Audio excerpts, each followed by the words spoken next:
por vosotros a quién? Inclusive el devorador es la falta de empleo. O el devorado son empresas que abusan de sus empleados y los despiden sin causas justas o sin necesidad. El devorador, ahí está. Mire, el 11, mire, es que es impresionante, es un mandamiento también con condición, ¿o no? Dice, reprenderé también por vosotros a quién. ¿Qué es el devorador? Que el seguro no te cubre esa enfermedad, que el seguro del coche no te lo cubre, que sales con tu dinero, lo que sea, y alguien te lo roba, o se te extravía. Hay muchas maneras en que se nos devoran las cosas. O que nos cobran una deuda injusta o algo que no es justo y no quieren que paguemos primero. Dice, reprenderé también al devorador y no os destruirá el fruto de la tierra. Como en esa época era una economía netamente, digamos, agrícola.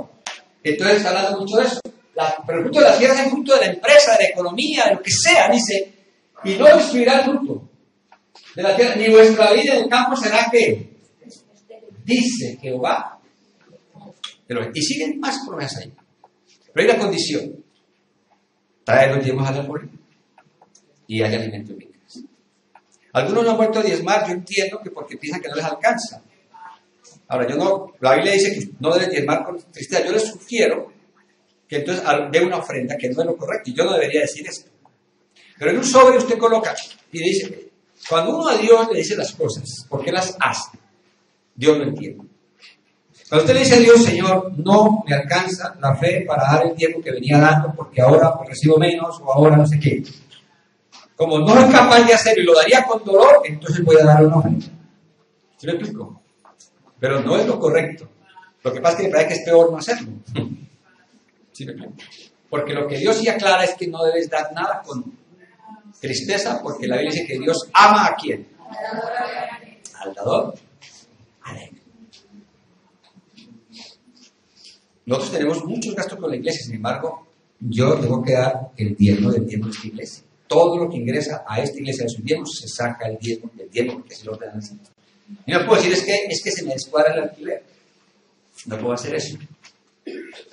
A mí lo que me impresiona de ese mandamiento es que no encuentro en ninguna otra parte de la Biblia que Dios diga probadme.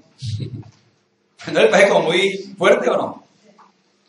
Y yo no conozco en todo lo que lleva el pastor personas diezmadoras que no den testimonio de que Dios los ha bendecido. No las conozco en casi 40 años de pastor. Yo digo, si yo fuera Dios, ¿por qué tengo que devolver el diezmo? Si los gobernantes piden los impuestos y no los devuelven. Pero Dios inclusive los devuelve mucho más, ¿cómo se llama? Multiplicado. Y aquí no se ríe muchos testimonios. Pero si no cometa el error de hacer un sobre y entregarlo y luego quejarse. No tiene sentido. Usted les he contado de un discípulo que me decía en Medellín, Colombia, un ejecutivo, que estaba en situación muy complicada económica, y él llegaba, traía el diezmo y me decía era líder, en vez de pastor me decía, líder, aquí traigo el diezmo, pero présteme para el bus. Como quien dice, yo lo santifico, y es bonito o no. Yo le digo al Señor, yo no quiero, ojalá, que alguien me pueda decir un día, es que el pastor Hernán dejó morir a una oveja porque no tenía comida. Y seguro que lo reunió a todos, algo haríamos entre todos, ¿no? Como hacemos con la canasta del amor. Pero lo hermoso es decirle, Señor, yo he santificado mis ingresos. Y ya luego verá el pastor, verá la iglesia. La Biblia dice que hay que primero proveer para los de su casa, su familia, o en este caso la iglesia. Porque hay gente que da el diezmo en otra cosa y se lo da a entidades o a instituciones que no es el orden. Porque la Biblia ordena de que el diezmo se debe entregar a donde uno está recibiendo el alimento espiritual. Entonces, eso es para darnos cuenta de que si seguimos con esta lista, encontraríamos. Yo a veces creo que la gente que está en el paro comete ese error. Como estoy en el paro, no diezmo. Yo no entiendo por qué. Toma ese versículo. Es cierto que el paro no es el 100%, pero es un ingreso, ¿o no? Y Dios lo sabe. A veces es que creemos que Dios no lo sabe. Claro que Dios lo sabe, que te queda corto, que esto o aquello. Yo lo que quiero es instruir para que no, después de pronto, no caigamos en error por falta de conocimiento. Repasemos un poquito para terminar entonces lo que viene ahora ya como actividad de la iglesia. A mí me tiene como siempre muy emocionado en las vigilias porque yo he visto cómo Dios ha obrado en las vigilias de oración y como les animo a agregar el ayuno. Otra cosa, porque hay que hacer cosas prácticas. Otra cosa que el motivo ya lo he dicho en algunos lugares. Aprovechemos o todas las comidas del día, el desayuno, la comida o la cena, o todas o siquiera una de ellas, para que oren con su familia. No les sugiero que lo haga al comienzo porque todo el mundo tiene hambre, entonces ora muy rápido y no puede.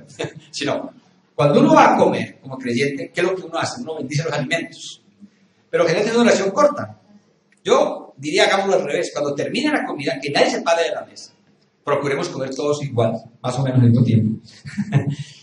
Y no nos paremos de la mesa siquiera en una de las... Vamos a ver las respuestas.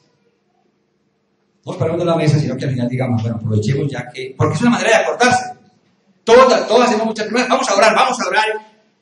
Pero fallamos. O está la familia muy dispersa. Pero generalmente las familias se unen en una de las comidas. Y el caso extremo, el fin de semana, si es que no hay otro día. Pero yo creo que es fácil si nosotros decimos que en una de las comidas vamos a elevar las peticiones familiares y pues las necesidades que haya más inmediatas, porque es muy poderosa la oración. Entonces ahora el ayuno, vuelvo y repito, no venga con algunas personas y dicen, hermano, yo voy a ayunar del desayuno, pero nunca desayuno. ¿Cómo es eso? O sea, nunca desayunas y le ofrezco a Dios el desayuno. ¿Cómo parece? No. Yo sé que en España el desayuno no es como tan importante, me parece a mí. Entonces tampoco es muy bueno que sea solo el desayuno, más bien de aquella la que más es importante para ti. Entonces, privarse de una o de las dos. Lo ideal, que es muy fácil, para iniciar es de las dos primeras, o sea, del desayuno y de la comida. Y luego en la vigilia, antes de llegar, pues se toma un zumo de algo, y luego sí cuando llegues, pues comes algo suave, no se va a poder orar. Pero yo creo que si a esta vigilia le agregamos el ayuno, vamos a ver, y no solamente la vigilia, porque... Bueno, eso es en cuanto al... Luego en su guía, está en su guía claramente la siguiente actividad, que es el 10 de octubre, la Santa Cena. Bien. El 12 de octubre, que es martes, festivo, que es el día de la Hispanidad, es lo mismo. El que algo quiere, algo le ha de costar. Quiere conocer más de Dios, más de la Biblia. Para enfrentar las situaciones, pues hay que pagar un precio. Ese es el día que vamos a hacer los cursos, porque yo creo que es muy complicado en la semana, llegamos el domingo a las 10. Entonces, ese día, básicamente los dos niveles mayores es los que vamos a tener. Empezaremos a las 10 de la mañana hasta las 2 de la primera parte, cada uno trae su comida o su almuerzo. Así que cada uno lo trae. Y luego estaremos más o menos hasta las 10 de la tarde, porque ahí alcanzamos a dictar por lo menos un buen curso específico, 1 o 2. Y lo mismo haríamos en noviembre y en diciembre. Los puentes que hay en los meses siguientes vamos a aprovechar, si es que nos queremos capacitar. La palabra de Dios dice, mi pueblo fue destruido porque le faltó conocimiento.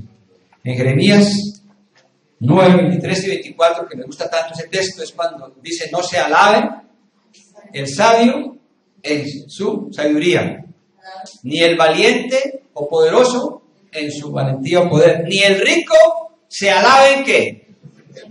Qué tremendo. Mas alábese en esto el que se hubiere de alabar, en conocerme y entenderme que yo soy Dios, que hago ¿qué? Misericordia, juicio y justicia. Todos los demás conocimientos no es que sean malos, pero con la muerte ahí terminan.